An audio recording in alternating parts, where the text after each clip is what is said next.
Chapitre 2. Ou l'ontologie, la sphère idéale.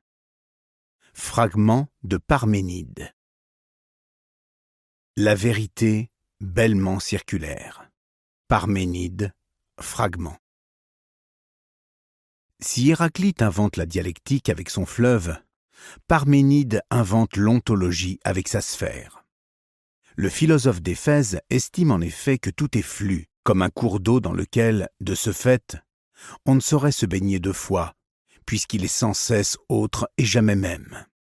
Le philosophe d'Élée, lui, croit que tout est immobile, à la façon d'une sphère qui se suffit à elle-même, sans entrée ni sortie, sans commencement ni fin, sans génération ni corruption, dès lors toujours identique à elle-même et jamais autre. Que peut-on dire de l'ontologie ?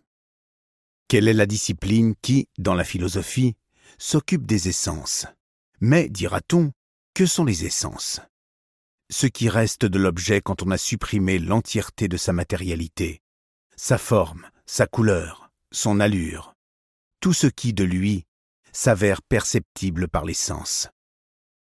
Par exemple, dans le Phédon, Platon raconte les derniers moments de Socrate et nous dit que, dans sa cellule, il est assis sur un lit dont on ne sait rien, ni le matériau dans lequel il est construit, ni s'il est en bois ou en métal, ni s'il est peint ou pas, si oui, avec quelle couleur, ni s'il a des pieds ouvragés, et à quoi il ressemblerait, ni s'il est neuf ou abîmé, en bon état ou vieux, ni s'il est recouvert d'un matelas, ni sa hauteur, ni sa longueur, ni sa largeur, ni sa profondeur, ni s'il a des côtés, des bas-flancs, une tête et un pied dit de lit.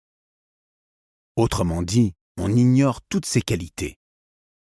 Et pourtant, quand on lit, Socrate, lui, s'étant assis sur le lit, replia sa jambe et se mit à la frotter vivement de la main. On comprend à quoi ressemble la scène, parce qu'on n'a pas besoin de voir un lit particulier, singulier, subjectif pour penser le lit, dans ce qui fait sa spécificité. Ce lit de Socrate, bien que dépourvu de toute qualité, est pourtant connu, sinon perçu, comme un lit dans le cerveau du lecteur.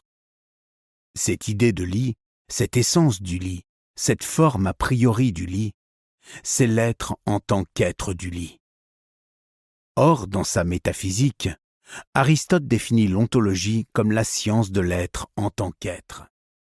Para seguir escuchando este audiolibro gratuitamente, haz clic en el enlace de la descripción y podrás escucharlo completo sin coste gracias a la prueba de 30 días de Audible.